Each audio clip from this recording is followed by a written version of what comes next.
episode of the WRC Safari Rally Kenya 2024. We are here at the service park of the Autocross Championship, and we will be speaking to two drivers with two different roles in the WRC Safari Rally. First off is BENGI. We know him, we love him, a local legend in terms of the rally. He'll be telling us a slightly different role that he'll be playing in the WRC Rally this year. And we'll also be talking to HARPIT, BHOGAL, a newbie, his first ever Autocross Championship today, and he'll be telling us his role as well in the WRC Safari Rally 2024. Let's go. We're now here at the service park. We've moved to BENGI's slot.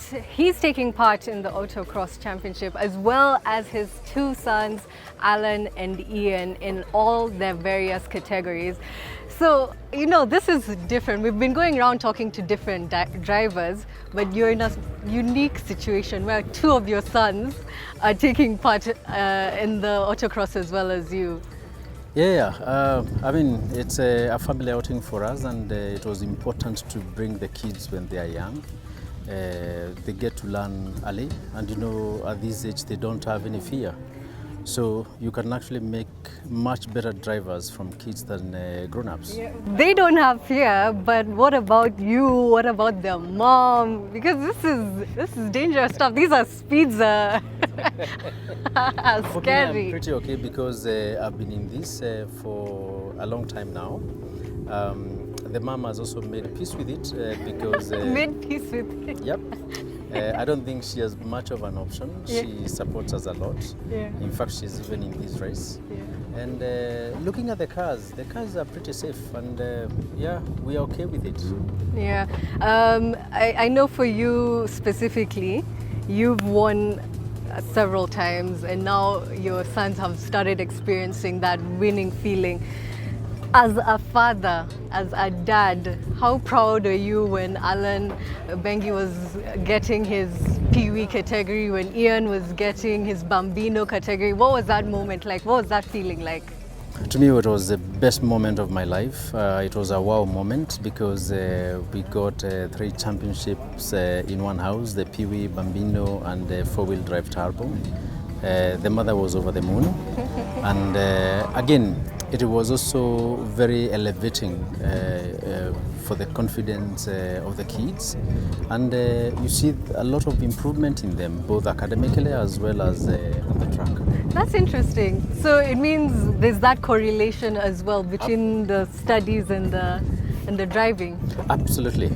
For me, this is a reward for academic performance, and more so, you discipline them a lot when it comes to motorsports, because as you've seen, we were talking before, it is very strict on time. You must be on your time, you must be at the start line exactly at your time. So that discipline, we translate it into studies as well. Yeah. And honestly, thanks to God, I have seen their grades have really improved.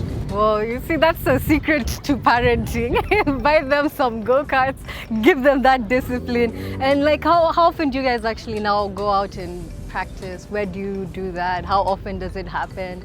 Well, it happens quite a lot because every month we have a race. And in between, we'll have 1 or 2 practices. So you see, I mean, almost all our Saturdays, weekends are occupied.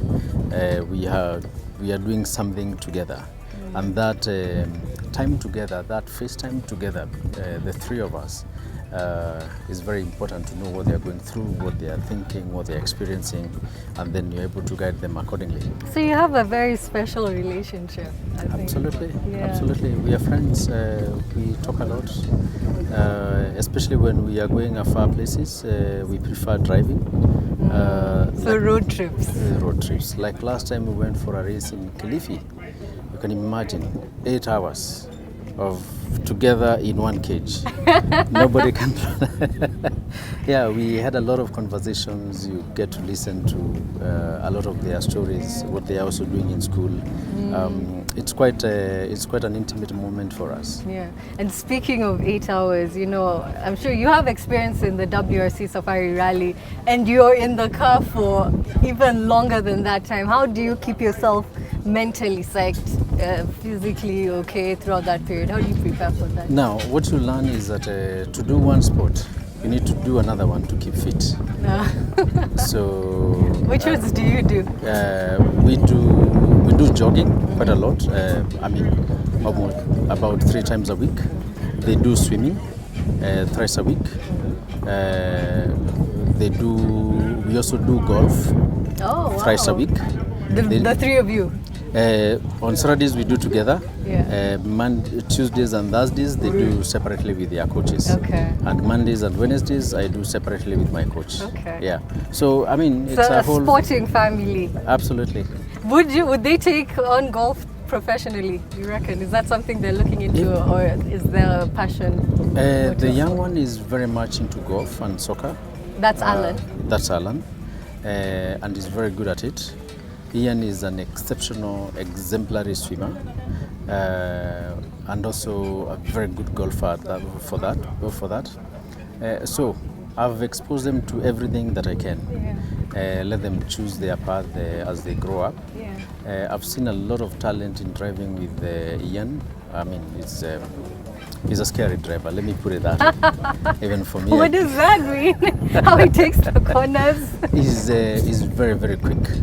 Right now, if you look at his times, he's actually matching the times for the bigger boys who are in the next age group driving a much bigger engine. Yeah. So even watching him on the track, you can actually see he's very good at his line. Quite aggressive, and some corners he takes them and you have a butterfly in your stomach. Yeah. And you say, okay. He's done it. At least he knows what he's doing. Okay. Yeah. So it's a family affair here at the autocross. What about the WRC? When you're taking part, do you bring them along with you? How does that usually work out? Yes, we are. That is actually where it all started. But I realized that they need more seat time as well. And how did it all start? I started racing around 2010. That time they were not born.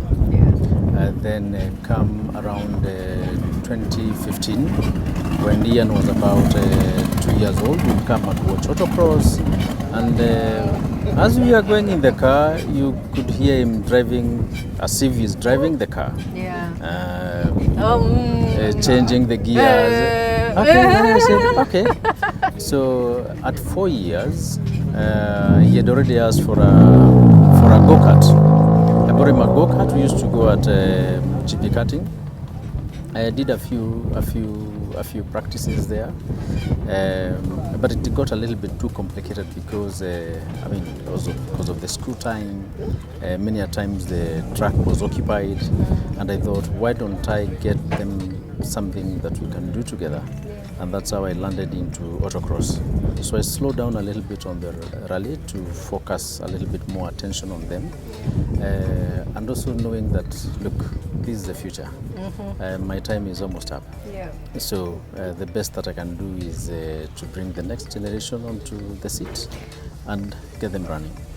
Speaking of which, the autocross, it seems to be doing that. Like, how have you seen it evolve over the time, where we're seeing guys coming in the autocross and then eventually graduating and moving into the National Rally Championship? Has that been good? Has that been good for the sport? Autocross is the best training ground for any motorsport enthusiast, and many of the people who have graduated to rally have come from here. However, in the recent past, we have had a few problems here and there because we don't have a transition formula to get them off autocross to the main rally. Explain that. A way to transition them out, yes. Or like a competition in between, or how do you? No. We need to get a formula to get them into the next motorsport activity. Okay. You see, many of them don't have a plan. So what we have done as a senior team in autocross in the last 2-3 years, we have been talking to the kids, advising them what is their next move. Like if you see across there, this is a young man who was driving a buggy. Yeah. I think he's now 17 or 18. Yeah. He's bought a car, and this is the way to go.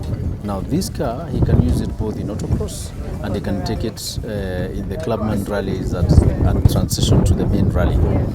Same case, we have seen about 4 or 5 beginners in this race. Most of them actually came and spoke to us. You mean today? Yes. During the autocross, there have been 5 new beginners. Yes, including one famous reporter called Solo. He's in this race. Yeah. And we spoke with him last year, and he was telling us the way he has a car. We told him, take baby steps. First, kit the car, bring it to autocross, run it, understand a few things, get a feel of it, look at your budget, where it fits in, see whether you need to transition to the next class. Yeah. Because the higher you go, the more expensive it gets. And if you're not careful with this sport, you can actually burn yourself out. Do you feel the Safari Rally has had an impact on that, getting people to actually decide, you know what, I want to take part in the Safari Rally, let me come to the autocross? Do you feel like that's what's helping to grow the sport since it returned? I wouldn't say Safari Rally has given much of an impact because we have not also had a formula to bring in local talent into the Safari. The interest, what about the interest? The interest is a lot, and I think Kenya is the most watched round of WRC. There are very many motorsports enthusiasts out there. It's only that they don't know how to do it. And if you look at even the night road races, they are so rampant. There are so many. On the bypass, you go there on a Saturday or a Sunday. The dangerous ones. Yes. These youngsters are racing at night. We need to get a way of harnessing them and bringing them into, the organized sport and in a safety environment so that, they can compete responsibly. But there are all those options. Even if it is to create a tarmac race for them, why not? Yeah. And I'm happy in the last 3 years we have had a tarmac championship. Yeah. Maybe we need to look at what the competitor feels about it, how they would want it reorganized, then we fit into that space. Yeah. To me, that is the way to grow the sport and focus a lot more on the grassroots sports. Yeah. Autocross is one of the cheapest events you can ever have. So by encouraging more people here, you have a way of transitioning them even to the other disciplines where they can compete, more competitively. Okay, let's focus on next month, the WRC Safari Rally. Yeah. Are you intending to take part this year? What are your plans? My budget is not permitting this year. If I had a budget, I have a car, I would have. But you're a parent, you have other responsibilities. I have a lot of other responsibilities, and this for the kids comes in primary. Yeah. We have about 13 races this year, which we are doing with the kids. So that's also not cheap. So WRC takes a second stage. Yeah. But with sponsorship, we don't mind. We would really get into it. We are talking to a few people. Let's see how it goes before end of February. Yeah. Yeah. But you'll still be there. You'll be on. Yes, be at Naivasha. I will be in Naivasha. In fact, I will be servicing 1 or 2 teams. Yeah. I will be coaching 1 or 2 teams as well. Yeah, so I'm very much part of it. So from now, also that other perspective for the people who will now who won't be taking part, they're coming to watch. What can they expect? WRC is a very high level sport. It's very thrilling. And one of the best things that I think we are doing this year is to create more spectator spaces. People need to come and physically experience the sport, see how these internationals do it. Yes, those cars are maybe unreachable for a third world competitor, third world country competitor, because if you're looking at $1 million. That's the cost of the average. WRC 1 car, that's the kind of price we are talking about. That's a little bit too steep. However, there are very many categories going downwards, cascading to autocross and these buggies. So there's an opportunity for everybody. All we need to do is to expose them a little bit. Yeah. Okay. So what are you most looking forward to this edition? I know things have changed. It's now in Easter. What are you looking forward to? The driving style will be very different, and hopefully it will be wet, so that is something to watch out for. Secondly, a lot of kids will be on holiday, and I'm looking forward to take mine for an outing together with a few friends of theirs, just to go and have that first-hand experience, have something to look up to in the future. More so, it's also a learning experience, learn how these people drive, learn how they set up their service, how the cars are done, and so on and so forth. So there's a whole load of things to learn from the event. Okay. Thank you so much for sitting down with us and giving us insight into your life with your kids, and we wish you all the best. Thank you very much, Mokam. Thank you. We've been running around the service park all day, and we are here at our final stop. We're sitting down with HARPIT BHOGAL. He's the driver in the 2WD Turbo. Thank you for letting us sit down. It's been a long day. How's it been for you? How's the competition been so far? It's been really fun, trying to learn the car as much as I can, and trying to make better times on each and every heat that we've had. So far it's been fun. Yeah. And how would you compare how you've started this year and last season? What are some of the lessons you've taken? So this is my first time. It's the first season, my first time competing. Oh! Yes, so it is quite an. So today is your first. My first time. Event. Yes. I love that. Yeah. So it is quite fun. Yes. Getting to learn a lot, of course, with the car and of course my abilities and everything. So yeah. Okay. Nice. And can hear there's some cars in the background, but how would you say today? How are your results been so far? The ones that you've had a chance The with? results have been good. Of course, got a chance to learn on what the track is like today and get a feel on how the car is behaving. But overall, they have been improving, and we're hoping to get the times of the last heat as we speak right now. So hope, fingers crossed, it'll be good. So then this is yours, this is new. Yes. Tell us about your baby. It's a two-wheel drive turbo. It's got a Starlet turbo engine at the back, a normal 5-speed gearbox, pretty much standard compared to what everyone else is running. And hopefully in the coming future we will do quite a few quite a couple of developments on it in terms of suspension and engine. So yeah. So what made you decide to just jump in? Like what's inspired you? Passion. Since I was, let's say, 10 years old, watching my uncle rally, and yes, Tarantiti. So it grew from there, watching him drive, then the WRC drivers. So the passion slowly grew from there, coming for the autocross and saying one day I'm going to come here and drive. The one day has reached. Yeah, it is finally here. And of course with the help of my family. Yeah. Yeah, everyone over here. Yeah, there are a lot of people in the background, in case you're wondering.